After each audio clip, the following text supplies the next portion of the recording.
अस्सलाम वालेकुम। मेरा नाम उमैर मोहम्मद सिद्दीक है और आज मैं आपको बताऊंगा कि आप किस तरह से यूट्यूब की वीडियोस को अपने वर्डप्रेस के पेज पे एम्बेड कर सकते हैं।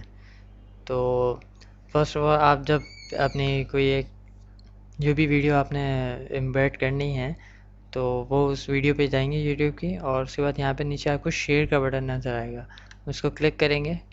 उसके बाद यहाँ पर आपके सामने एक लिंक आ जाएगा, उस ये लिंक इसी वीडियो का है। तो आप चाहें तो इसको कॉपी करके और जो भी आप जहाँ पे भी आपने ये वीडियो एम्बेड करनी है वहाँ पे पेस्ट कर देंगे, तो ये वीडियो एम्बेड हो जाएगी। तो आप इसका प्रीव्यू लेके चेक कर सकते हैं।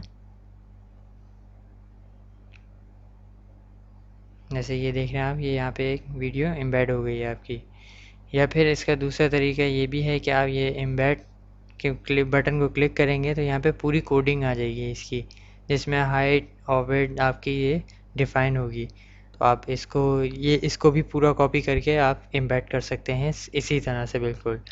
तो बहुत आसान है, मेरे ख्याल में इतनी मुश्किल नहीं है, तो आपकी समझ में आ गया होगा। शुक्रिया।